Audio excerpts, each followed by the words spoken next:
दोस्तों, आज हम एक बहुत ही महत्वपूर्ण विषय पर बात करने वाले हैं, जो कि बकरियों को जरूरत से ज्यादा दाना खिलाना और उन्हें पालने की सबसे बड़ी भूल साबित हो सकती है। क्योंकि जिसे आप उनकी सेहत समझकर परोस रहे हैं, वही उनके लिए साइलेंट किलर बन सकता है।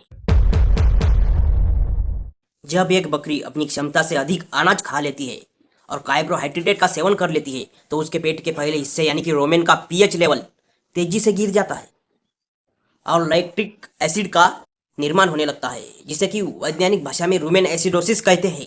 यह स्थिति इतनी खतरनाक है कि देखते ही देखते बकरी के पेट में मौजूद वो मित्र बैक्टीरिया, यानी कि एक गुड बैक्टीरिया होता है और एक बैड होता है।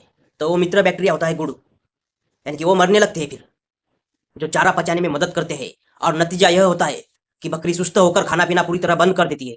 अधिक दाना खाने से बकरी के पेट में अफारा यानी कि गैस बनने की समस्या इतनी गंभीर हो जाती है कि उसका पेट पत्थर की तरह सख्त महसूस होने लगता है और सांस लेने में तकलीफ के कारण उसकी जान पर बन आती है।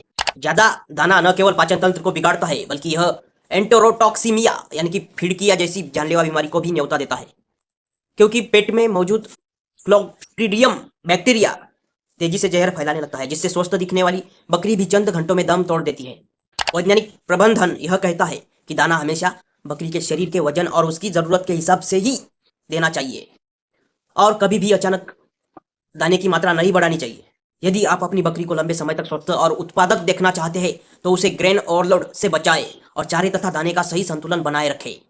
वरना वरना आपकी एक छोटी सी लापरवाही आपके पूरे फार्म को आर्थिक संकट में डाल सकती है। याद रखिए कि दाना बकरी के लिए ताकत का जरिया तब तक ही है जब तक वह दवा की तरह सीमित मात्रा में दिया जाए, वरना वही दाना उसके शरीर के भीतर तेजाब बनकर उसकी रगों में जहर घोल देता है और देखते ही देखते पशुपालक के पास पछतावे के अलावा कुछ नहीं बचता। तो आगे से ध्यान रखिएगा कि चारा एक सीमित मात्रा तक देना है हमको, ताकि बकरी की जान को कोई खतरा ना हो, जिससे उसका डाइजेस्टिव सिस्टम खराब ना हो।